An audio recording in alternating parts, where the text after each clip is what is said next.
On your Thursday episode of Locked On Raptors, we play one of our favorite stupid little games. It's Would You Rather, where we ask questions along the lines of, hire Nico?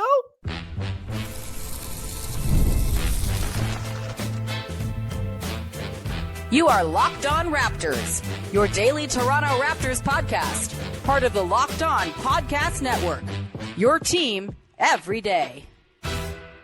Hey, what's going on? And welcome to another episode of Locked On Raptors, part of the Locked On Podcast Network, your team every day. It is Thursday, November the 13th, and I'm your host, Sean Woodley. I've been covering the Toronto Raptors now for 12 seasons on various platforms. You can follow my work over on Blue Sky. You can find the show on Instagram. You can join us in the Locked On Raptors Discord server, link in the description of the podcast. An example of the beauty that comes from the Locked On Raptors Discord server. Shout out to listener Jeff, who yesterday listened to the podcast where I asked for some enterprising nerd to go and find out just how often the Raptors commit fouls while in the bonus compared to other teams in the NBA. And Jeff went and did the damn thing. So come to the Discord and find out just in fact how often the Toronto Raptors foul, because Jeff, the nerd, the freak, who we love very much, went and did that numbers diving for us last night. That is what you get in the Discord, among other things. Come hang out. Again, 100% free to join. Today's show is brought to you by a friend over at FanDuel. Right now, new customers can bet just $5, and if your bet wins, you get $300 in bonus bets. To use across the app, head to FanDuel.com to get started. And we will get started here on your Thursday edition of the show, where we're playing one of our favorite stupid little games here on the pod, which we haven't played in quite some time. It's everyone's favorite slumber party game. It's Would You Rather, Toronto Raptors edition. And here to play it is our regular Thursday guest for basketball feelings and NBA TV. It's Katie Heindel. Katie, how the hell's it going? It's going good. I'm feeling very energized. The sun is out today, Sean. The sun is out. It's glorious. It's not like, you know what I've really hated, Katie, is looking out in my yard and seeing the mixture of unraked leaves and snow. It's so icky. It's gross. It's like having a wet bowl of peanut butter in the bottom of your sink. It's just like, ugh. Get it away from me. Glad to see the snow is going away for now. We'll bring it back when it's time. It is not its time right now. It's still November the 13th. It is time, though, Katie, to play Would You Rather, where we are going to do what we usually do when we play this game, come up with a couple of scenarios, fictitious or realistic, as we'll get into a little bit later on when we talk about the Toronto Raptors offense and the search for a backup big man. But off the top, we are going to do one that's a little bit fantastical, and it's to do with a guy who's not having a great week himself, not feeling energized by the sun. Maybe he will when he turns up with the LA Lakers, confirming the long con conspiracy that was the Luka Doncic trade. We're talking Nico Harrison with our first Would You Rather here, Katie. He's the story of the NBA. We had to try to find a way to loop in the Mavericks' toil with the Raptors in some way, shape, or form. And so I've got a Would You Rather for you, Katie. Let's get to it. Would you rather, Katie, be forced to relive the last 3 years of Toronto Raptors basketball, complete with convey versus don't convey, and the baffling Jakob Poeltl trade, and the Pascal Siakam alienation, and the departure of OG Anunoby, and the injuries that sapped any hope from last season, and all of the nonsense the Toronto Raptors have gone through over the last 3 seasons where not much good has happened? Would you rather go through all that again without a thing changed, just kind of strapped in, living it through, eyes peeled open like it's the Clockwork Orange, or hire the NBA's dunce-in-chief, Nico Harrison, to be the team's general manager today? What you got for me, Katie? I think I'd rather live through the torture. Which my reasoning is, like, I understand there have been some front office fumblings. Mm-hmm. I don't want to say outright ineptitude, because I don't think that's true. No. We have seen the departure, of, it's really, I would never compare Masai to Nico Harrison. No. But, we have had similar, exits in a sense. So I get that things have been very bad. I don't particularly look forward to reliving the Pascal Siakam, Fred VanVleet kind of isolation years, or Anunoby getting traded again. There's a lot of. There's also the last year of Nick Nurse involved in this too. Yeah. Any further? It's so jarring when I ever see, when I watch a Sixers game, I'm like, oh, what's he doing there? Like, oh Why yeah, is he screaming? It's the first quarter. he's the coach. It's like you don't realize how like much of a reprieve it's been.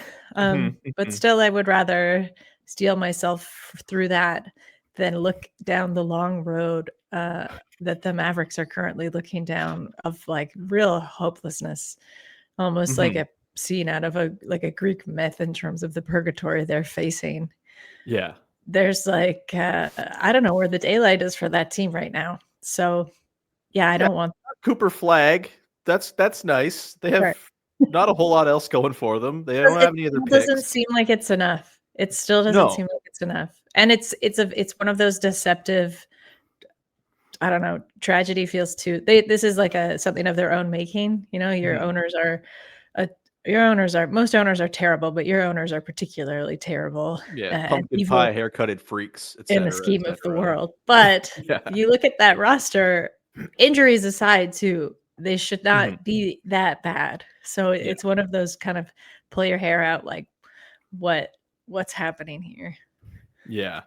Speaking of no hair, Jason Kidd is also their coach, which is not a pleasant time either. It's just kind of curse on top of, at least in terms of the front office, it's just ineptitude on top of ineptitude. Yeah.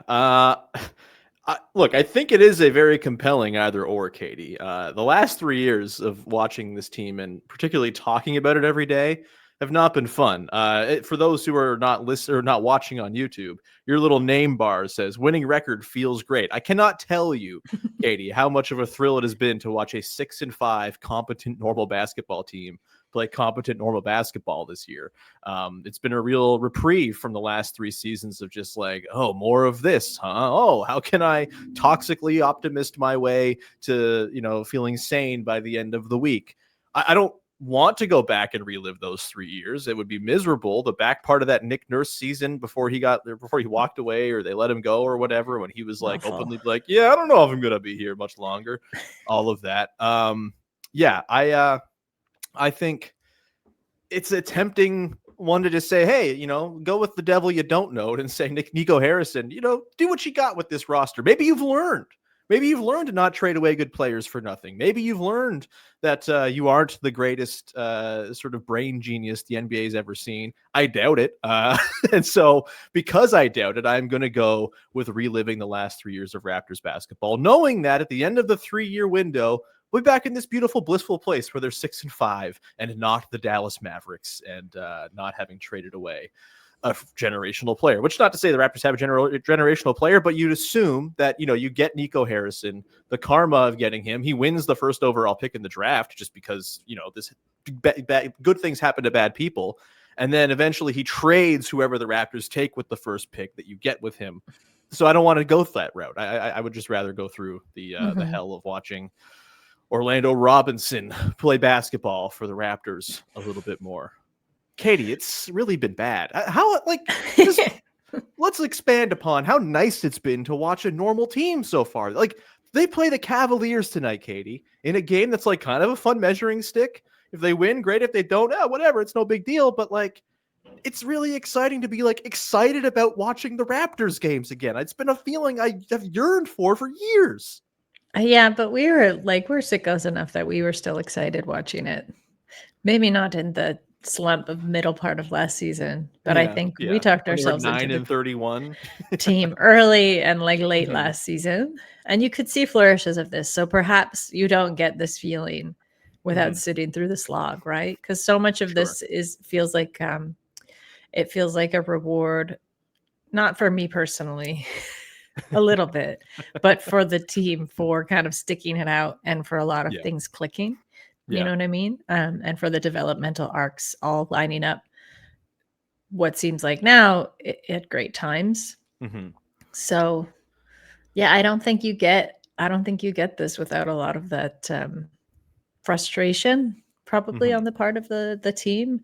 And the sense, which we've heard time and time again from pretty much everybody on the roster of frustration at knowing that they're better than they had been playing. Right. Yeah. So that must feel really good. And I think that's, to your point of watching basketball that feels compelling and exciting and fun. I think there's shades of that in what we're seeing. That's why it looks that way. And the last thing I'll say about Nico Harrison and men like that is they're not ever cowed. So like, I don't think there's any sense of learning from past mistakes. No. Because then you'd have to realize the mistakes were your own fault.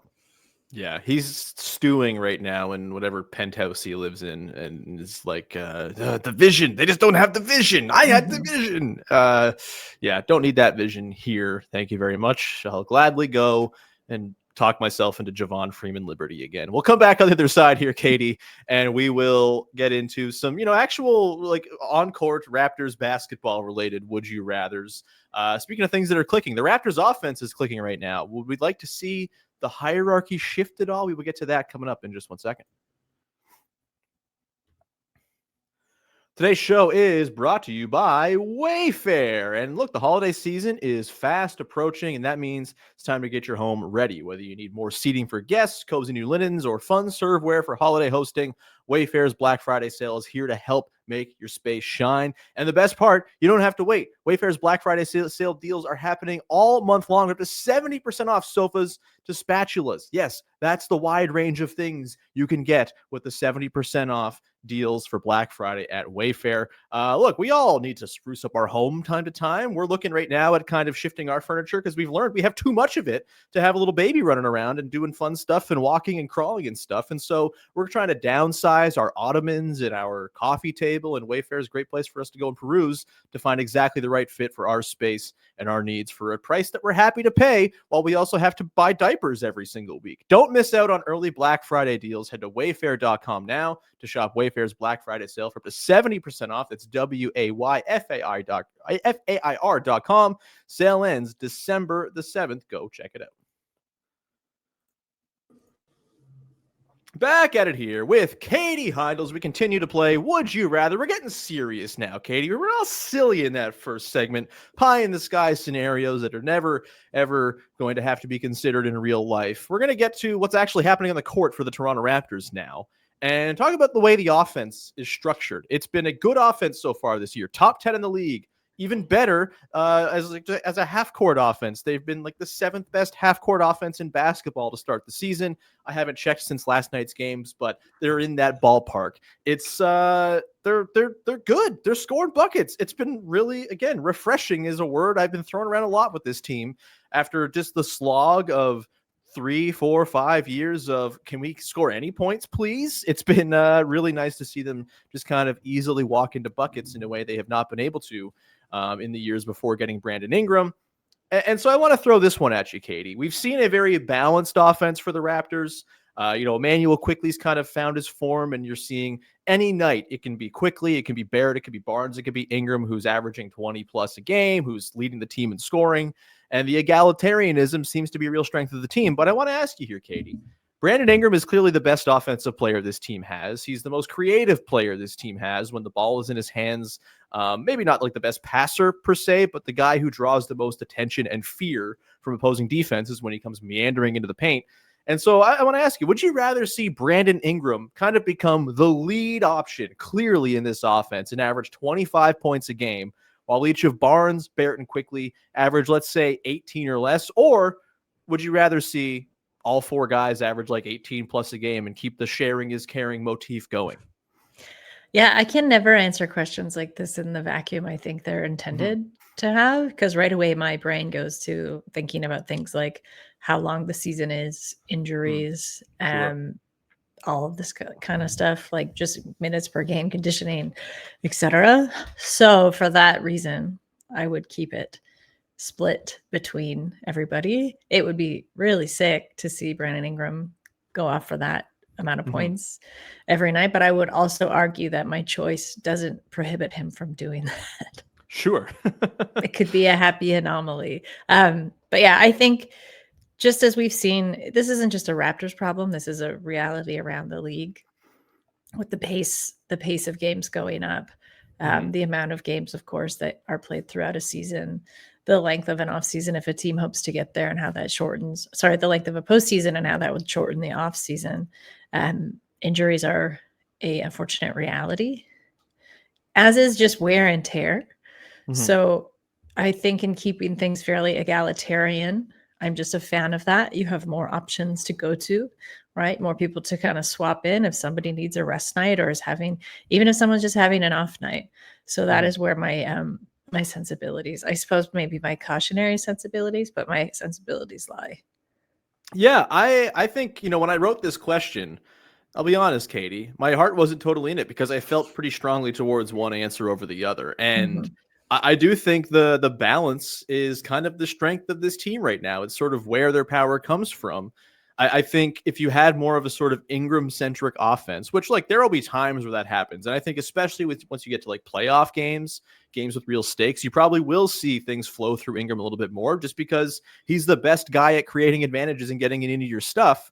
But I think over the course of 82, to your point, as a means of just kind of surviving the slog of 6 months of basketball and as a means of keeping other teams off balance, I think the way the Raptors are rolling things out is really effective right now. And we've talked about this a little bit this week. One of the themes has been sort of I think the unpredictability of what they're doing offensively, where you can kind of at any time have like a transition opportunity or an early deep seal and a post up for Scotty, or you run some intricate, beautiful stuff for lots of movement. It takes 16 seconds to produce something, but that something is good.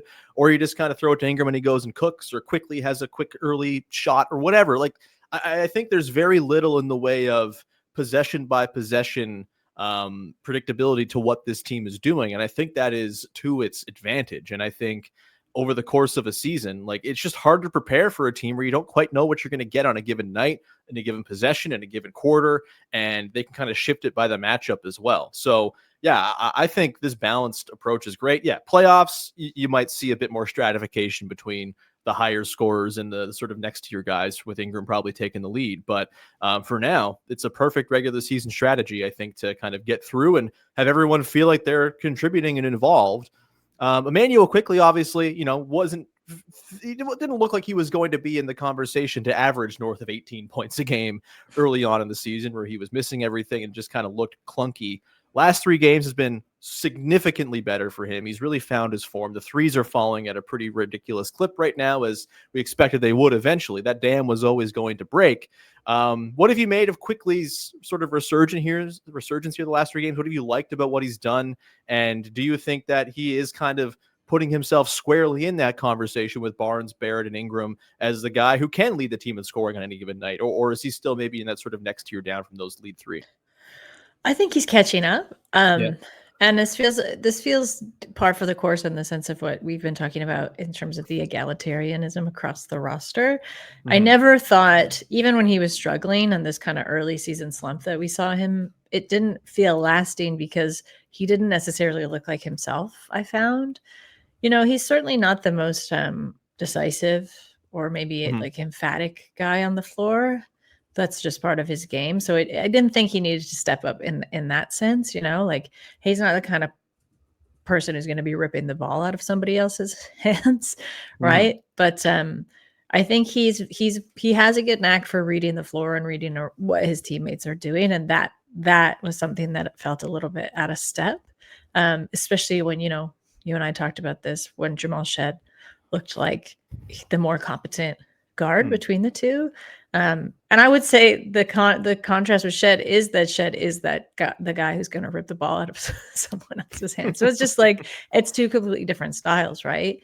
And I think now to have both of those 2 styles in these 2 guys essentially optimized and working, I think that's great because you can kind of throw to either one of them pretty much with any of these lineups around them and see like a fairly good result. So I think he looks good. I think something maybe clicked, or he just needed more runway to warm up in, which makes sense to me given the changes, just in terms of the schematics and the way everybody's been playing. I'm happy to see it. Yeah, I think, like, to me, there's been a clear change in terms of just like his eagerness to get shots off, which I think is so important when you're a guy who kind of, he plays with a sort of confidence, right? And when it's really flowing, it's like, it's palpable. And I think in particular, like just being able to get into that pull up three a little more often, whether it's in transition where he's kind of, I love this quickly three where he'll get it and it's kind of semi transition. The defense is setting up. And then for like a split second, his guy kind of sags off, maybe thinking about a drive. And it's like, oh, okay, here's my window. And he's just letting it fly. Like, I love that early offense. I love that he's looking to get those to fall because that to me suggests that like he thinks it's going in, which I didn't really get the sense of in the first handful of games when he was really struggling. And again, to the point of the egalitarianism, like I think we got to find a new word for it. The equality of hoops across the board. I think like the style they play is really conducive to getting the best out of quickly because he's not your run 100 pick and rolls a game lead guard in that sort of traditional sense.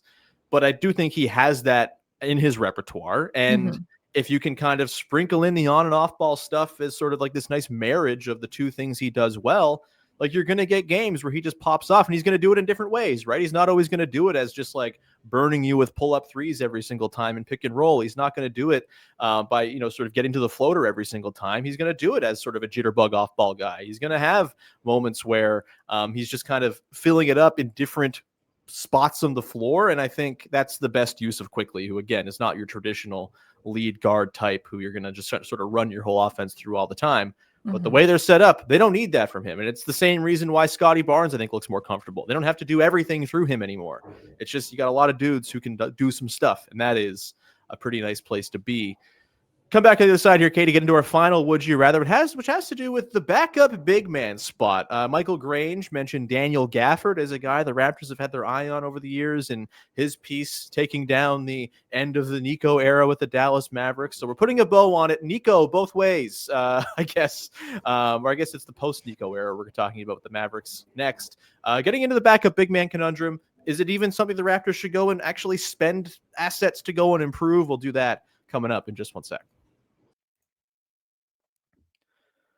Today's show is brought to you by BILT. And look, nobody likes paying rent, but if you must, you might as well get something for it. That is where BILT comes in. BILT is changing the game by turning your rent payment into real rewards you can actually use. When you pay rent through BILT, you can earn flexible points that can be redeemed toward hundreds of hotels and airlines, a future rent payment, your next Lyft ride, and more. But BILT isn't just about rent, it's about rewarding you around your community. Look, I'm someone who rented for a very long time, and it would have been awesome when I was doing this to have something like BILT to accrue some sort of value and rewards for the money I was sending to my landlord every month. And BILT has made that possible. You know, again, if you want to go and travel, it's a lovely thing to do. It's wintry, it's nasty outside. Use some of your BILT rewards to go towards your hotels and airlines as you go to a nice, sunny destination somewhere. And you can say, hey, I did that because I was paying rent and actually got something out of the money I was paying in rent. That is pretty sweet. Turn your rent into rewards and start earning points around your neighborhood by going to joinbuilt.com/lockedNBA. That's joinbuilt.com/lockedNBA. Make sure to use that link so they know that we sent you.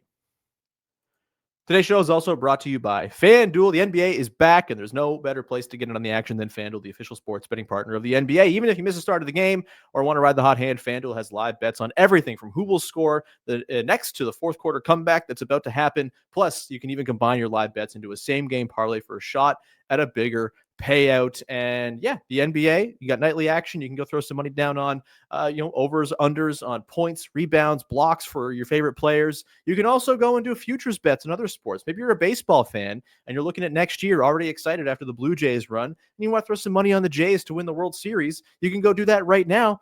The odds pretty good in your favor if they go and do it, considering I think they're like 9th or 10th in the odds to actually win the thing, which is interesting and strange and wrong probably because they're really good. So you can go do that at FanDuel. All sorts of ways for you to go and peruse. And right now, FanDuel is giving new customers $300 in bonus bets when your first $5 bet wins. So head to FanDuel.com to sign up and play your game with FanDuel, the official sports betting partner of the NBA. Please play responsibly. Back at it here with Katie Heindel, wrapping things up on your Thursday Would You Rather edition of Locked On Raptors. Just a heads up, Joel Wolfond, our dear pal, our new bi-weekly contributor here on the pod, will be back on the show on Friday as we will talk about Raptors Cavs, a fun measuring stick game tonight for your Toronto Raptors. Katie, the final Would You Rather here is inspired by a little nugget in Michael Grange's piece about the Dallas Mavericks undoing and Nico Harrison's firing, mentioning Daniel Gafford as a guy the Toronto Raptors have kind of had their eyes on in the past. Gafford, of course, solid rim running center for the Dallas Mavericks. Previously, the Washington Wizards. I think he was on the Bulls before that too. Someone who, when you had Luka Doncic on the team, made a lot of sense to go and give a nice big fat contract to. Maybe less so when you don't have Luka Doncic on the team. Gafford makes $14 million this year. Then he's got an extension that kicks in next year, paying him 17, 18, and then 19 through the end of 2029. And so he is a guy the Raptors could, in theory, target as a backup center. It does seem like if you polled the fan base and said, what do the Raptors need the most right now? A backup center would probably be the sort of most common answer on the Family Feud board. I've made my feelings on backup center lust on this podcast pretty clear. I think it's like talking about backup catchers in baseball. It's kind of the most overrated position there is. And if that's your biggest concern, wow, that's a champagne problem and a half.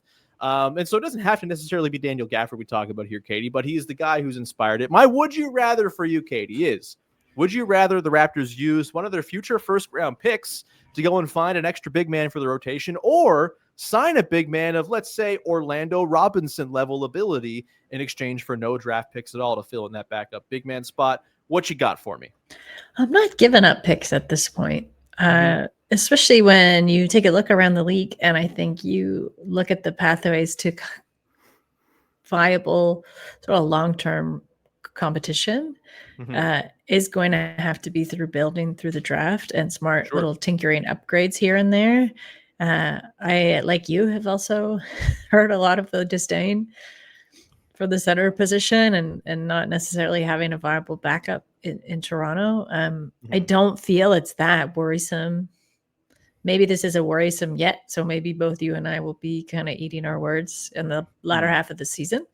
But picks right now in this landscape feel much more valuable and potentially valuable if you want to make a more meaningful upgrade. Yeah, that's the thing.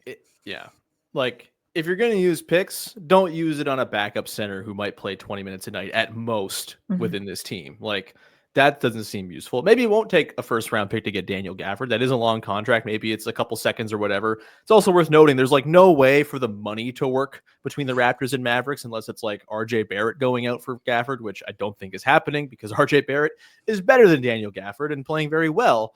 And so, like, I think you can put the dream of Gafford to bed. If you go to bed dreaming of Gafford, great. That's, up to you. Not here to yuck your yum.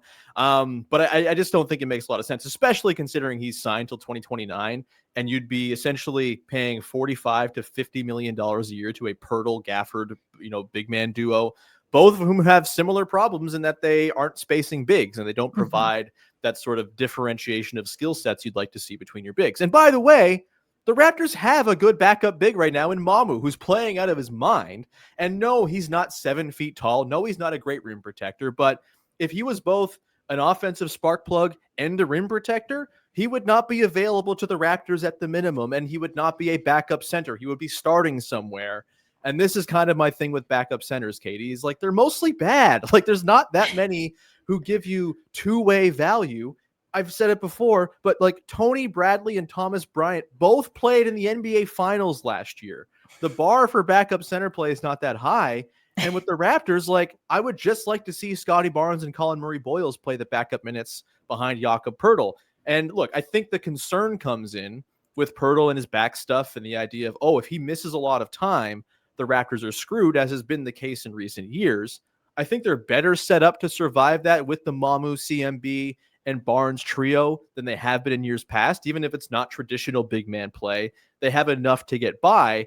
And it'd be great to have a $16 million backup center who is only there to play in the event Jakob Poeltl is not available.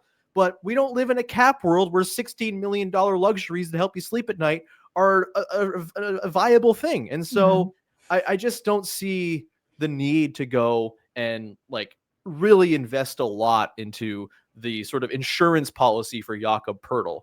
This is the case for most teams, Katie. If you have really good players in today's league and they get hurt, you're kind of in trouble. That's true across the board. You can't have like shark's teeth filling in perfectly behind every guy who falls out of the lineup.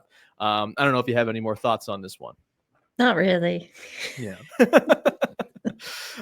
Yeah. As far as like, you know, like, you Oh, can wait, find... I will say, Yeah, go ahead. Yeah. what you and I were chatting about before we started recording of whether Hmm. this is a good time to essentially take advantage of the Dallas Mavericks Sure. desperation. Hmm. Perhaps I can see the merits of a plan like this, maybe just for that. Hmm. But I also think that they are under such a spotlight right now, Hmm. that they might actually not be willing to give up everybody for nothing. You know, Yeah. they're kind of like stuck now with this team that they have, and went to great lengths and like now firings to maintain. Yeah. I don't see them just like selling it off for parts. Yeah. I would say if there is a big man on the Mavericks that I'd be like, okay, I'm intrigued. Anthony You know, Davis. we'll talk about him in a sec. It's the Half Mavs podcast today, apparently. But like the idea of, you know, are they committed to Derek Lively long term? Like, he's good. They should be. He's a really nice player to have with Cooper Flag long term on a rookie contract. But could you flip like Ochai Agbaji in a first round pick for Derek Lively? Derek If you could Lively do is that, also a lovely person. yeah, Would seems be great. great to have him on the Yeah, team. like He would fit in well. That's the kind of guy I'd be all right offering a first round pick to go and try to get. But I just don't see that being enough for the Mavericks in their current state. Although, you know, first round picks to them, they need them because they don't control most of them, which is hilarious because they just traded Luka Doncic and somehow didn't get enough picks back for what? Nico Harrison, what a wonderful man. I know Zach Lowe briefly mentioned on his show this week Anthony Davis as like maybe the Raptors could get in on that. It would have to be Pirtle +1 of Quickly or RJ. Is there any interest on your end in pursuing that, or is the Anthony Davis thing just too far of a reach right now with his age and injury history and all of that, all the stuff that comes with him? It feels too tumultuous. Yeah, to me, it really does, and this is really not a knock against Anthony Davis, who I think like collectively, because in every story you see criticizing anything that the Mavs have done, I've noticed there's always like parentheses or some type of an aside of like nothing against Anthony Davis. Like, he's really good. It's a shame that he's gotten this bad rap. Yeah, I think everybody recognizes that, and it's circumstantial. However, we also haven't yet seen him, aside from I think a very brief window with the Lakers, kind of make circumstances that aren't always ideal work for himself. So again, I'm a bit torn with that, like the tumultuousness of it, because it feels like the runway is just getting shorter and shorter. And you're asking, you know, a perennial star to essentially step into a roster where all we've talked about is how there is no, like, there's really no big hierarchy by design. Yeah, that would be, I think, a tough sell. Yeah. I think like if you were going to do it and like have the team make sense afterwards, it would probably be the RJ Pirtle combo that you send out. I know people prefer RJ over Quickly, and fair enough. Like, RJ's been better this year than Quickly. I still think Quickly does more for the team that's kind of, you know, necessary to functioning offense and whatnot than RJ does, you know, in sort of a vacuum. But I think, you know, it's tough because in theory, like a Quickly, Ingram, Barnes, Davis core four, it's pretty awesome. That's really good. I think where it falls apart for me is you're kind of doubling down on the health of both Davis and Ingram. And that's just like a pretty risky bet to me. I'm like intrigued by the concept. And, you know, if they were to pull it off, it would be like, oh, there's a classic Raptors buy low on a star move and Alex McKechnie get to work. And, you know, I'd be very much sold on the idea. I think that core four would be pretty awesome. But yeah, I think it's probably just too risky. And he's, you know, he got 3 years left on his deal and he's got an extension coming up and all this stuff. It's tough. It's tough. The Mavs, I do not envy their position at all. They are in a rough spot, but again, they kind of made their own bed. So laying it Patrick Dumont, you fool, and get a haircut. Do you have anything? Haircut. Oh my God. Just it's crazy. insane. There's a lot of haircut options available to grown men. Yeah. It's like, not that one. No, the Lloyd Christmas look. Yeah, no, that's the look that's not a joke from a movie about how dumb the guys are. No, this should be my look full time. Crazy. Rich guys, man. We're gonna leave it there, Katie. Do you have anything you want to promote for the good people out there? Yeah, I'll be on NBA TV all weekend long, Saturday, Sunday. Yeah. You can I'll be on pre-games, halftime, post-game shows, highlight shows. You can definitely watch it through the app.